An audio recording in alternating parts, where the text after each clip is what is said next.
Hi all, my name is Sam Johnstone and I'm a fourth year chemical engineering student set to graduate in fall 2021. In this video, I will give an introduction into how to approach and solve unsteady state problems.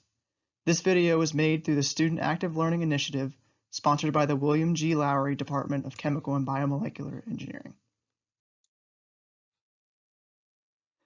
In this video, we will first identify when the steady state assumption is not valid and how to approach these kinds of problems. Then we will go over a couple examples and take a look at where you will encounter problems like this later in the curriculum and your careers. As you have seen many times before, every balance equation we use in chemical engineering comes in the form of in minus out plus generation and or consumption, depending on the system you're using, equals accumulation. Up until this point, you likely have always assumed the accumulation term to be zero because you're looking at continuous steady-state processes. However, this term must be included in unsteady state problems because material can accumulate in the system, and when it does appear, it usually is as a time derivative. Some common examples of unsteady state systems are batch reactors, startup or shutdown processes, and continuous processes that have experienced a sudden change or perturbation. Essentially, any process where there is accumulation is not at steady state. Let's take a look at an example of a simple unsteady state problem that requires us to set up and solve a differential equation. Say you have a dirty pan that you fill up with soapy water and let sit overnight. The next morning, instead of pouring out the dirty water and rinsing the pan, you decide to turn on the faucet and overflow the pan with fresh water. Eventually, all the soap and food residue will have left the pan in the overflow, leaving you with a clean pan in theory. If your faucet has a flow rate of 4 liters per minute and the pan has a total volume of 2 liters, how long will it take until 95% of the contaminants are out of the pan, assuming the solution in the pan is well mixed?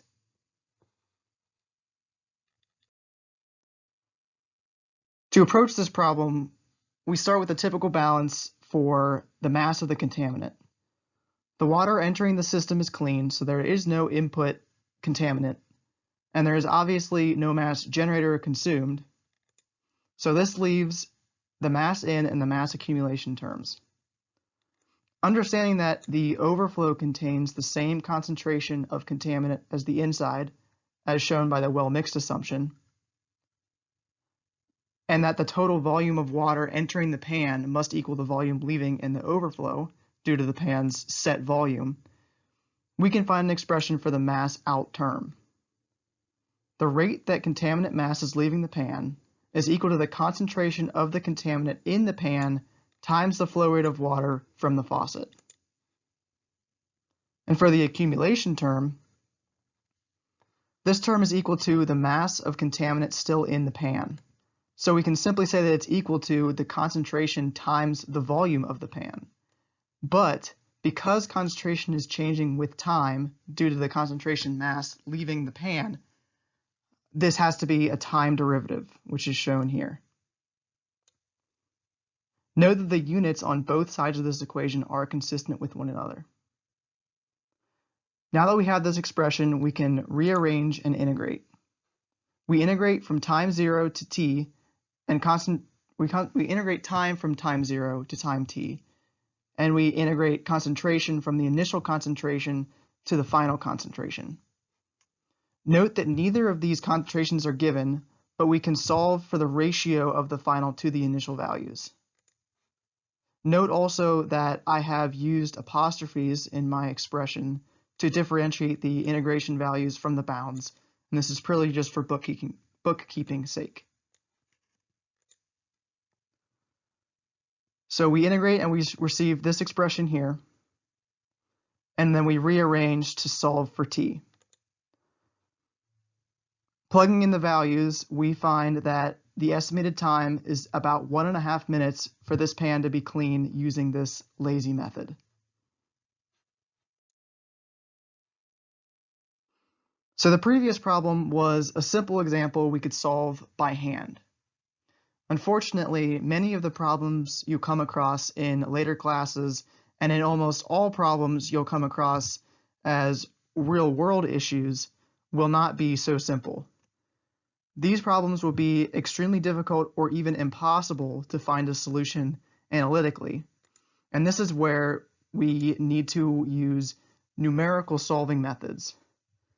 These methods use techniques that are often not significantly more complicated than guessing and checking to solve for these complicated differentials.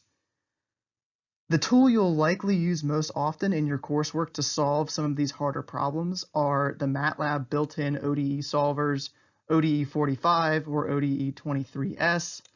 There are multiple different kinds of solvers depending on different qualities of your ODE problem, but all of them are incredibly powerful functions that can handle just about any differential equation or systems of differential equations you give them.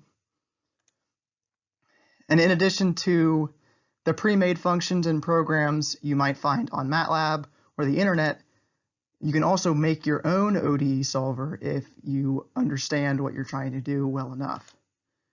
And if you're interested in learning how to make programs like this, or just learn more about the programs that are already out there, I highly recommend looking into Dr. Lin's numerical analysis technical elective in the future when you're looking to fill that requirement.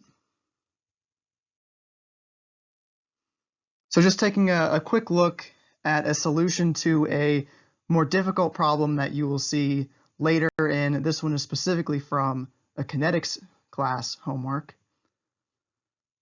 For this, we have a pair of reactions, A goes to B, B goes to C, with both the forward and reverse.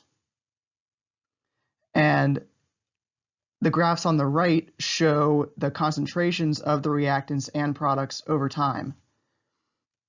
In order to generate all of these graphs, 3 ODEs needed to be solved simultaneously using a MATLAB program. Now keep in mind, this is far too complicated for what you'll be doing in this class, but it's a look into the future of what unsteady state problems can look at in the curriculum. And so as you can see from this list on the slide, you're going to be stuck with unsteady state and differential equations in general for nearly every core class in the department, all the way up until graduation.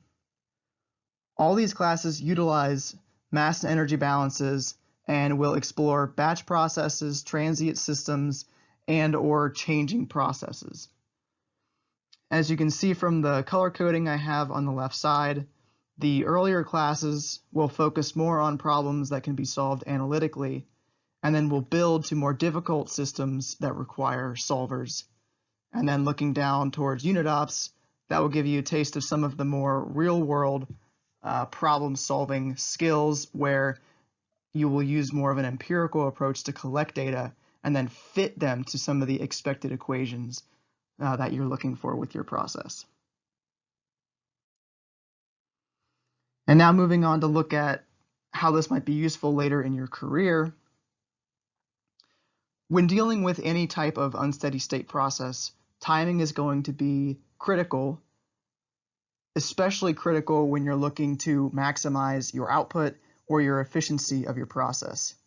Now, whether that would be growing bacteria in a 5-liter lab bioreactor or making industrial lubricant in a 5,000-gallon tank, there's going to be an optimal time for these processes to run in order to achieve the targeted results.